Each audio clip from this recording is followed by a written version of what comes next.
نہایت ہی قابل صد احترام دوستوں، بزرگوں،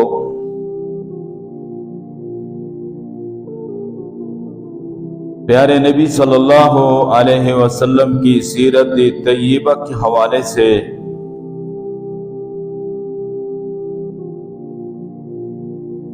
الحمدللہ گزشتہ کئی جمعوں سے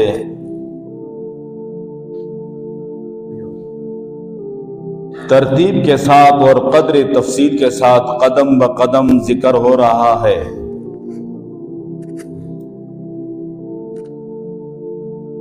اور ہمارا یہ عقیدہ ہے کہ جہاں پیارے محبوب کی سیرت کا تذکرہ ہوا وہاں اللہ کی رحمتوں کا نزول ہوتا ہے۔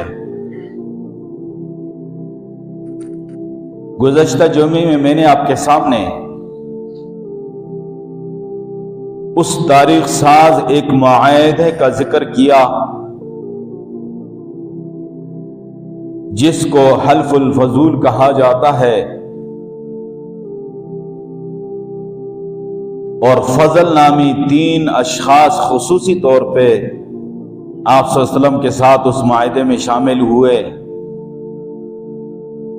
قریش کے سرکردہ لوگ اس میں شامل ہوئے، اور بنیادی طور پہ وہ معاہدہ اس لیے تھا کہ معاشرے سے ظلم کا، جبر کا، برائی کا خاتمہ ہو، مظلوم کو ساتھ دیا جائے، مظلوم کو اس کا حق دلایا جائے، ظالم کا ہاتھ پکڑا جائے۔ اور یہ وہ معاہدہ تھا جو پیارے محبوب صلی اللہ علیہ وسلم نے اپنی مبارک زندگی کی جوانی میں 20 سال کی عمر میں اس معاہدے کو آپ صلی اللہ علیہ وسلم نے اپنی نگرانی میں قائم فرمایا، اور عرصے تک اس پہ عمل درآمد ہوتا رہا۔ نبوت ملنے کے بعد ایک دفعہ فرمایا کہ وہ معاہدہ فرمایا اتنا عظیم ہے کہ اگر اس وقت مجھے 100 سرخ اونٹنیوں کو دیتا اور کہتا کہ اس معاہدے سے آپ دستبردار ہو جائیں تو تب بھی میں اس معاہدے پہ قائم رہتا، اور آج زمانہ اسلام میں بھی اگر کوئی مجھے اس طرح کے معاہدے کی دعوت دے بلائے تو میں اس کے لیے بھی حاضر ہوں۔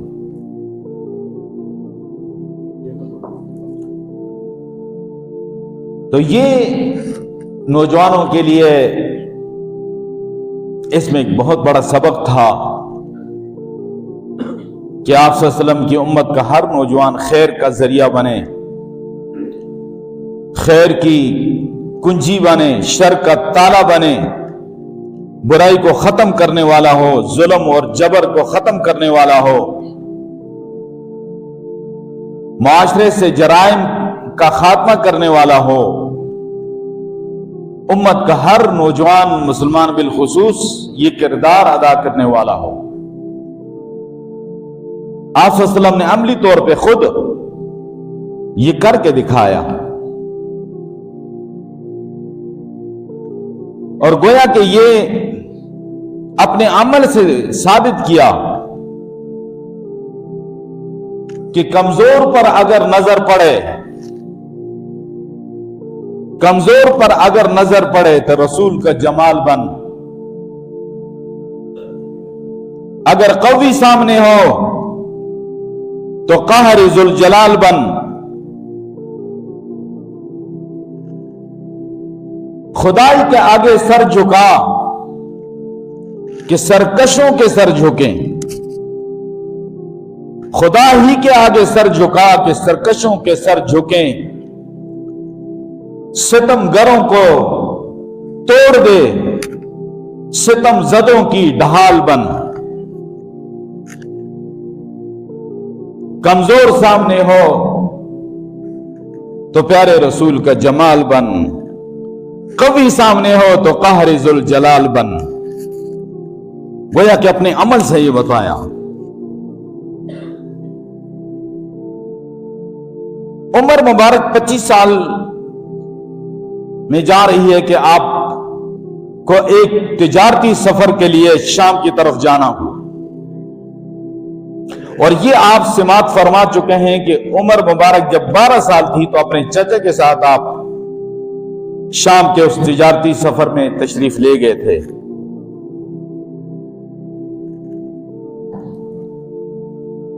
مکے کے لوگوں کا گزر بسر تجارت پہ تھا.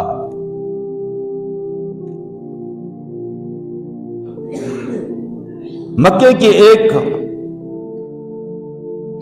لینڈ لارڈ اور ایک شریف اور ایک پاکیزہ خاتون تھی، اس کا نام خدیجہ تھا، اور وہ بیوہ تھی، 2 شوہروں سے بیوہ ہو چکی تھی. کسی دیانتدار امانتدار شخص کی وہ تلاش میں ہوتی کہ وہ میرا تجارتی سامان لے جائے اور میرا نمائندہ بنے. اور کئی دفعہ تجارتی مال وہ بھیج چکی تھی. آپ صلی اللہ علیہ وسلم کی عمر مبارک 25واں سال ہے تو آپ کے چاچا نے ایک دفعہ کہا کہ بھتیجے حالات آپ کے سامنے ہیں، اور مالی لحاظ سے ابو طالب صاحب بہت کمزور تھے، معاشی لحاظ سے بہت کمزور تھے، اور اس وقت خشک سالی کی وجہ سے اور مشکلات کا بھی سامنا ہوا تھا. تو فرمانے لگے کہ خدیجہ جو ہے وہ اپنا مال بیچتی ہے، تو کہ اچھا ہو کہ آپ ان کے تجارتی مال کو شام کی منڈیوں تک لے جائیں.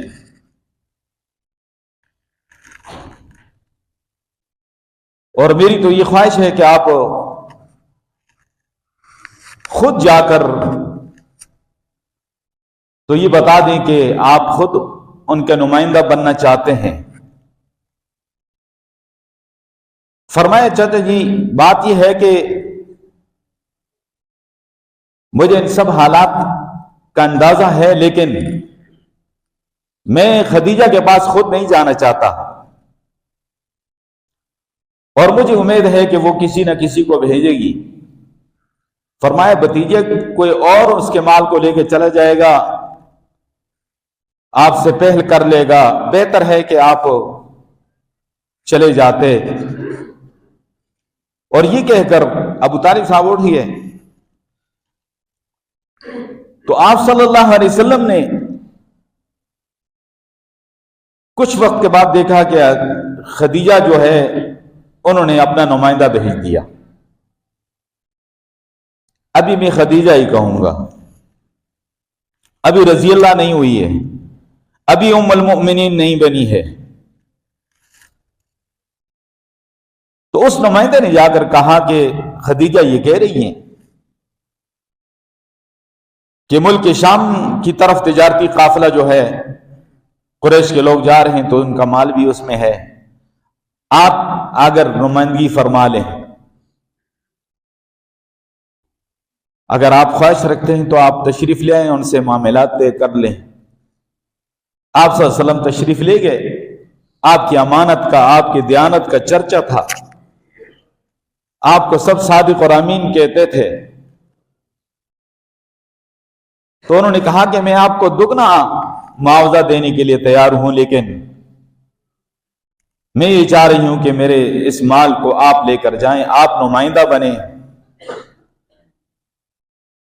آپ تیار ہو گئے چونکہ آپ کے چچا نے پہلے کہہ دیا تھا. اور ان کا غلام تھا خدیجہ کو، اس کا نام میسرہ تھا. تو ان سے کہا کہ آپ نے محمد صلی اللہ علیہ وسلم کے ساتھ جانا ہے اور ان کی خدمت کرنی ہے، ان کا خیال رکھنا ہے، ان کے ساتھ اختلاف نہیں کرنا، ان کے رائے کا احترام کرنا ہے. آپ صلی اللہ علیہ وسلم باقاعدہ طور پہ تیار ہوئے.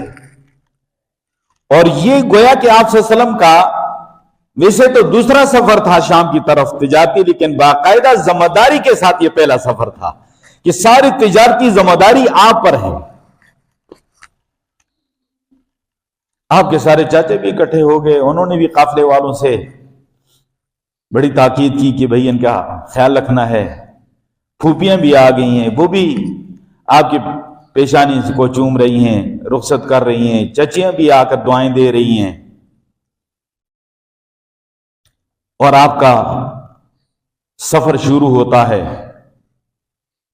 طویل سفر ہے، کئی ہفتوں پہ مشتمل سفر ہے، کہیں اتار چڑھاؤ، کہیں سنگلاخ وادیاں، کہیں چٹیل میدان۔ اللہ نے وہ سارا دشوار گزار راستہ اللہ نے آسان کر دیا، اور اس قافلے کی قیادت آپ صلی اللہ علیہ وسلم فرما رہے ہیں۔ صرف یہ قافلہ نہیں، جب آپ رضاعت کے زمانے میں حضرت حلیمہ رضی اللہ تعالیٰ عنہ کے ساتھ طائف کی طرف جا رہے تھے تو وہاں بھی قافلہ آپ ہی کی قیادت میں تھا، اور 12 سال کی عمر میں جب آپ شام کی طرف جا رہے تھے چچا کے ساتھ تو تب بھی آپ ہی کی قیادت میں تھا قافلہ، اور یہ قافلہ بھی آپ کی قیادت میں، اور دنیا کے جتنے بھی سفر ہوئے اس کی قیادت آپ ہی نہیں فرمائی، یہاں تک کہ مسجد اقصی میں اللہ نے نبیوں کو بھیجا تو امامت آپ ہی نہیں فرمائی، اور قیامت اور آخرت میں قیادت بھی آپ کی ہے، اور دنیا اور آخرت میں اللہ نے قیادت آپ کو نصیب کی ہوئی۔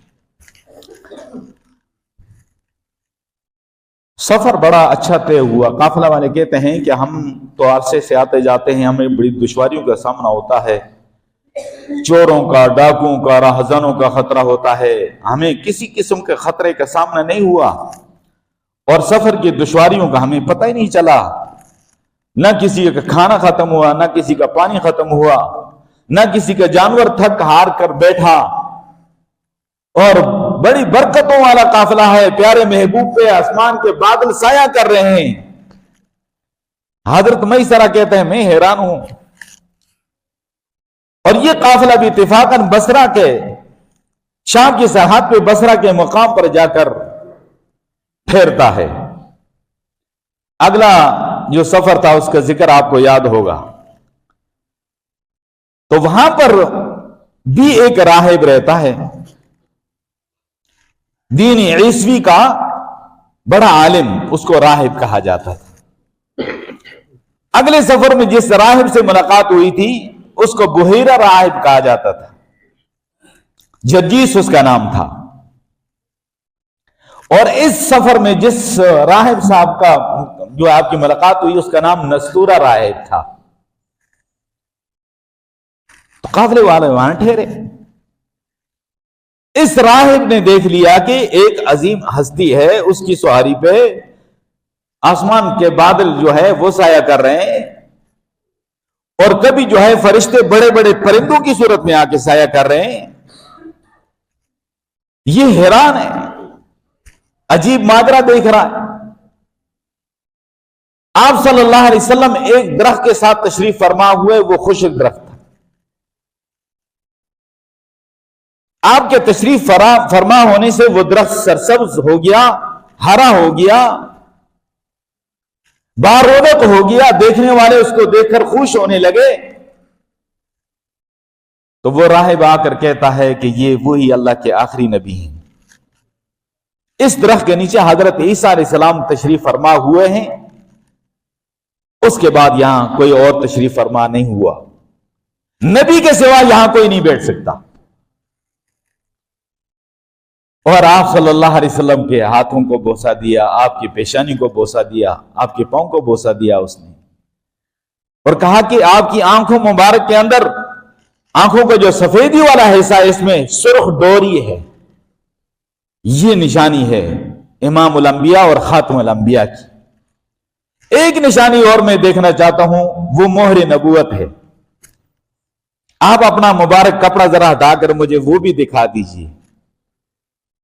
جب آپ صلی اللہ علیہ وسلم نے کپڑا مبارک ہٹایا تو مہر نبوت چمکتی دمکتی دیکھی، جھکے اور بوسہ دیا، اور کہا کہ میں گواہی دیتا ہوں کہ آپ اللہ کے آخری نبی ہیں۔ اور پھر آپ صلی اللہ علیہ وسلم کے ساتھ وہ رہا۔ یہ قافلہ آگے چلتا ہے تو میں کبھی سوچتا ہوں کہ خشک درخت کے ساتھ پیارے محبوب تشریف فرما ہوں تو وہ سرسبز اور شاداب ہو جاتا ہے، بارونق ہو جاتا ہے۔ تو جس ابو بکر صدیق کے کندھے پہ پیارے محبوب سوار ہوئے ہیں تو وہ ان کی شان کتنی بڑی ہے، ان کا مقام کتنا بڑا ہے، اور پیارے محبوب کا ساتھ انہیں نصیب ہوا، ان کی فضیلت میں کتنا اضافہ ہو گیا۔ اس سفر میں ابو بکر صدیق رضی اللہ تعالیٰ عنہ ساتھ ہیں، یہ جو تجارتی سفر ہے آپ صلی اللہ علیہ وسلم کا، اس میں ابو بکر صدیق رضی اللہ تعالیٰ عنہ ساتھ ہیں۔ اور کس کو معلوم ہے کہ صرف یہ سفر نہیں، ہمیشہ ساتھ ہی ہے، غار میں بھی اور مزار میں بھی، اور جنت میں بھی اللہ تعالیٰ پیارے محبوب کا ساتھ انہیں نصیب کرے گا۔ آج دنیا میں پیارے محبوب کے دائیں بائیں ابو بکر اور عمر موجود ہیں، اللہ کی رحمتوں کا نزول ہو رہا ہے۔ وہ راہب آپ کے ساتھ ہے، آپ آگے منڈی میں تشریف لے جاتے ہیں، معاملات طے ہوتے ہیں خرید فروخت کے، کیا کیفیات ہوں گی، کیا منظر ہوگا، تصور کریں۔ پیارے محبوب صلی اللہ علیہ وسلم اپنے مال کا ریٹ بتا رہے ہوں گے، گاہک خرید رہے ہوں گے، تصور میں ذرا سوچتا ہے آدمی۔ اور یہ نستورہ راہب آپ کے ساتھ ہے، ایک شخص آ کر آپ صلی اللہ علیہ وسلم سے کہتا ہے کہ لات عزا کی قسم کھائیں آپ اس مال کے بارے میں۔ آپ صلی اللہ علیہ وسلم نے فرمایا کہ لات اور عزا سے مجھے نفرت ہے، میں نے کبھی ان کی طرف دیکھا بھی نہیں ہے۔ وہ آسمانی کتابوں کا عالم تھا، اور اس نے کہا کہ آپ کے قافلے میں کون ہے؟ بتایا گیا کہ میسرہ ہے، اس کو بلایا اور کہا کہ یہ کون ہستی ہے؟ انہوں نے کہا کہ یہ قریشی ہے، اور یہ عبد المطلب کا پوتا ہے، عبداللہ کا بیٹا ہے۔ کہا کہ یہ تو اللہ کی قسم اللہ کا نبی ہے، اور اس کے اندر وہ ساری نشانی اور صفات میں نے دیکھ لی ہیں۔ مال فروخت کر کے آپ صلی اللہ علیہ وسلم واپس آئے، ایک مقام تک نستورہ راہب آپ کے ساتھ آیا، اور وہاں سے آپ کے ہاتھوں کو بوسہ دیا، پیشانی کو بوسہ دیا، آپ کو رخصت کیا اور واپس ہو گیا، گویا کہ ایمان لا چکا ہے وہ آپ صلی اللہ علیہ وسلم کی نبوت رسالت پر۔ یہ آسمانی کتابوں کے عالم تھے۔ قافلہ واپس خیریت سے پہنچ گیا، راستے میں ایک دو اونٹ تھک ہار کر بیٹھ گئے۔ آپ صلی اللہ علیہ وسلم قافلے کے بالکل ابتدا میں ہیں، اور قافلے کے پچھلے حصے میں ایک دو اونٹ ہیں اس طرح کے ہیں، بیٹھ گئے۔ میسرہ بھاگتا ہوا آیا اور کہا کہ یہ معاملہ ہے۔ آپ صلی اللہ علیہ وسلم اترے، اپنی سواری سے واپس تشریف لے گئے پیچھے، اور جا کر ان اونٹوں کی پیٹھوں پر ہاتھ مبارک پھیرنا تھا کہ اللہ نے ان میں اتنی طاقت اور کرنٹ پیدا کر دیا کہ وہ سارے قافلے والوں سے بھی آگے نکلنے لگے۔ مکے کے قریب ایک وادی ہے، وہاں پر قافلے نے وقتی طور پہ عارضی طور پہ پڑاؤ ڈالا۔ میسرہ نے کہا کہ میری خواہش ہے آپ تشریف لے جائیں، اور میں باقی قافلے کے ساتھ آتا ہوں۔ آپ تشریف لا رہے ہیں، حضرت خدیجہ اپنے مکان کے بالاخانے پہ اپنے کچھ قریشی خواتین کے ساتھ تشریف فرما ہیں، گویا کہ قافلے کا انتظار کر رہی۔ سامنے سے ایک شخص کو دیکھا کہ اونٹ پہ سوار ہے، لیکن عجیب ماجرا ہے کہ اس پہ بڑے خوبصورت قسم کے دو پرندے انہوں نے سایہ کیا ہوا ہے۔ خدیجہ کہتی ہیں اپنی سہیلیوں سے آپ کو نظر آ رہا ہے؟ وہ کہتی ہیں ہاں نظر آ رہا ہے۔ آپ کو بھی نظر آ رہا ہے؟ کہنے لگے مجھے بھی نظر آ رہا ہے۔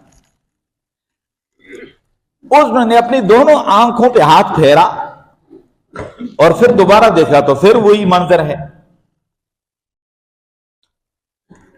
ان کو اپنی آنکھوں پہ یقین نہیں آ رہا کہ یہ کیا کیفیات ہیں۔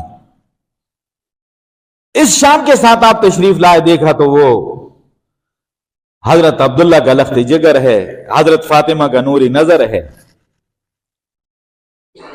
بہرحال آپ صلی اللہ علیہ وسلم نے آ کر وہ ساری کارگزاری مختصراً بتا دی کہ اچھا خیریت سے سفر اور منافع کے ساتھ، اچھے منافع کے ساتھ قافلہ واپس آیا تجارتی، اور کامیاب تجارتی دورہ تھا یہ۔ وہ بہت خوش ہوئی، لیکن انہوں نے کہا کہ ہمیں آپ کے سفر کی تھکاوٹ کا احساس تو ہے، لیکن ہماری خواہش ہے کہ آپ جا کر اس قافلے کو خود ہی لے کر آئیں۔ اصل میں یہ مقصد تھا کہ وہ دوبارہ وہ منظر دیکھنا چاہ رہی تھی۔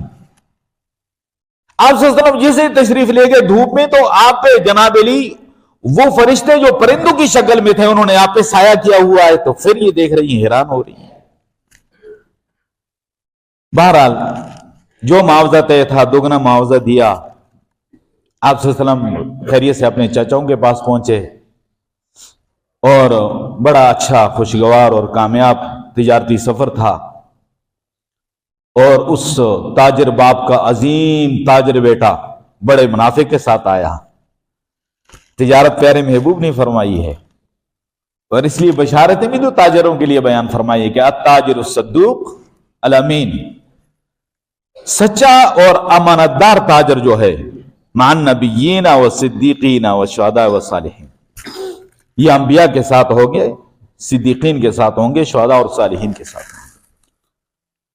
اتنی بڑی بشارت کسی اور کے لیے نہیں ہے، اچھا کسی علامہ صاحب کے لیے نہیں، کسی شیخ الحدیث صاحب کے لیے نہیں ہے، کسی اللہ کے نیک بندے کے لیے نہیں ہے، تاجروں کے لیے ہے۔ التاجر الصدوق الامین مع النبیین والصدیقین والشہداء والصالحین۔ سبحان اللہ۔